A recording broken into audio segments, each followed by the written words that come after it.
Hey ladies, once you get me your goals, we are going to either do a Zoom video conference call if your parents can set it up, or we'll just go, I'll share this document and we can talk on the phone. But here's an example. So we're going to use Evie because I've already done this with her and she can't really get mad at me for sharing. Well, she can get mad at me, but I'm her dad, so, whatever. All right, so her strengths. We want to find some strengths, and why? Why do we want strengths? So aren't goals things like I want to achieve and I want to be? So here is the thing we're going to come up with.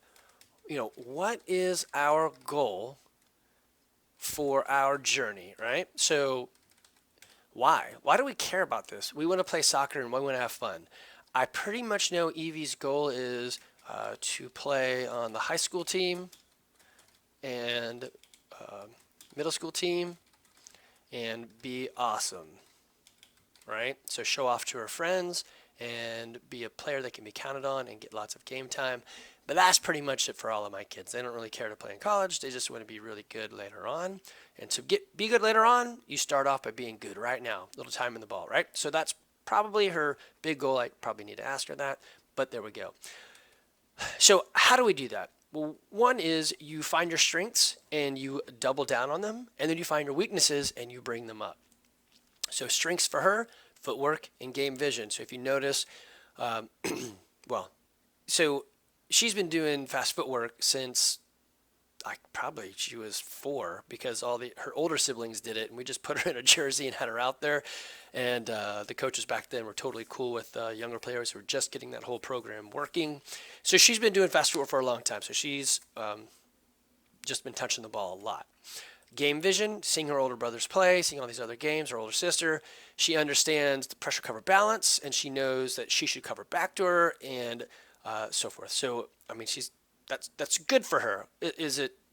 This is actually so. This is interesting. Footwork is hard to get and takes a lot of time. Game vision, it's possibly hard to get, but it doesn't take a lot of time. For example, you can say in your game vision, you either need to go wide or create an opening, and now you know, and so you should do those things, right?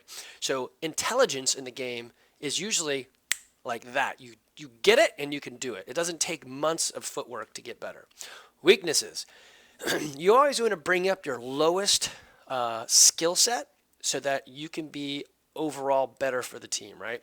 So we know she's got a weak, big kick. If the ball's rolling at her, she can kick it big. Otherwise, it doesn't go big. Fortunately, it's a small field, and so it doesn't hurt her too bad right now, but it will when the field goes to 11v11, so we're working on that. While she has a lot of endurance, it does not translate to speed, so we are going to work on speed as well.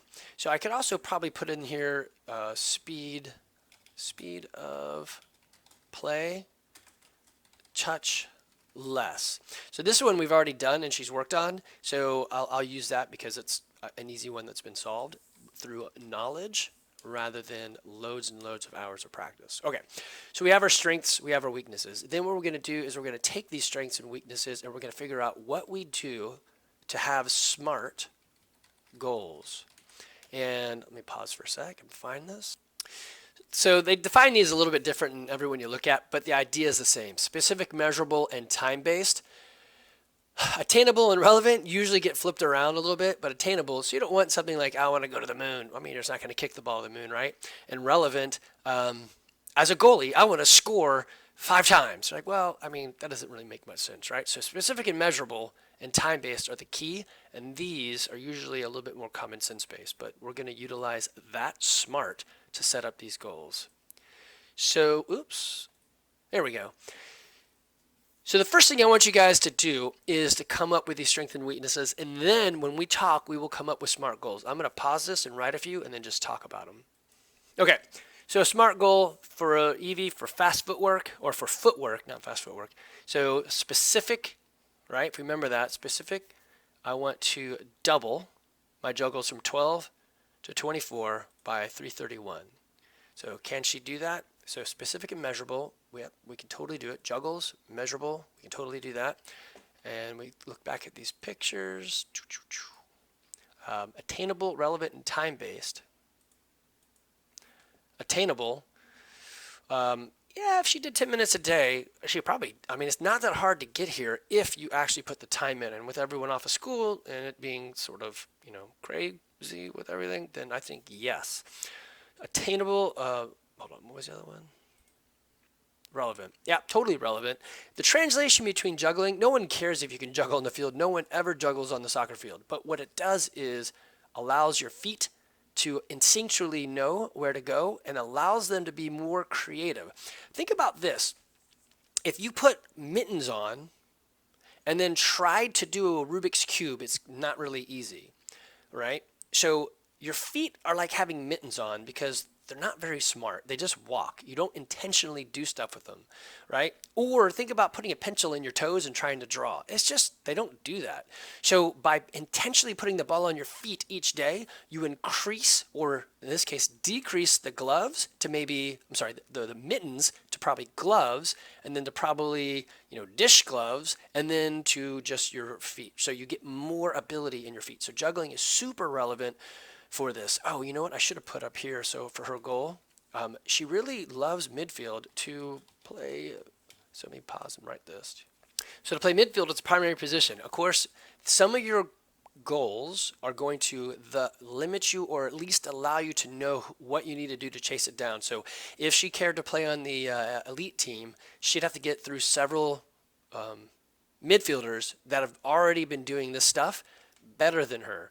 So the chances aren't great for her moving into that position, but she knows that. She would rather play on a B team or a C team if she could play as a primary midfielder. So she knows her goals. She sticks to it. Doesn't matter which team. She just loves doing that. And so that's great. Having good goals helps you to narrow down your focus. All right, so back down here. So she's going to use both her left and her right. She's going to use mostly feet, so very little thighs. And she's going to ask Levi for help. So this is her specific or her SMART goal. And these are the tasks inside the goal that'll help her get there. Okay. The next one, have 3 moves in my tool bag to beat the OP4. OP4 is code for opposition force, in this case, the bad guys, the other team, in a 1v1 scenario, right? So that's great for a midfielder. How do I get out of this? How do I move the ball? So go to fast footwork, or since we can't go to fast footwork, do fast footwork every day for 10 minutes. And so we kind of already do that with the videos that the club has and what she was doing with her brother. The other one is on those 3 moves, pick them, practice my 3 moves at half speed and full speed for a minute each day. That way it becomes secondary. And moves are a whole lot more about sell it, right? So it's not just a move to do a move. You're doing a move to fake them out, so you really need to practice on selling it. So this is what I would like to do with each of you guys. If you get me your goals, we will write up a goal review. I will stick your goals in, nope. Let me find it. So we've got our juggles, and we're trying to beat our daily total as well as that other U12 boy team. We have, did you do your fast work, and then goals. So I'll stick your goals right here so that we all can see them, and maybe there's a couple of you guys working on the same thing, and we can combine your efforts in small group sessions, okay? So get me your goals. You can email them to me. You can text them to me. You can group chat them to me, and then we'll set up a time to talk outside of your class.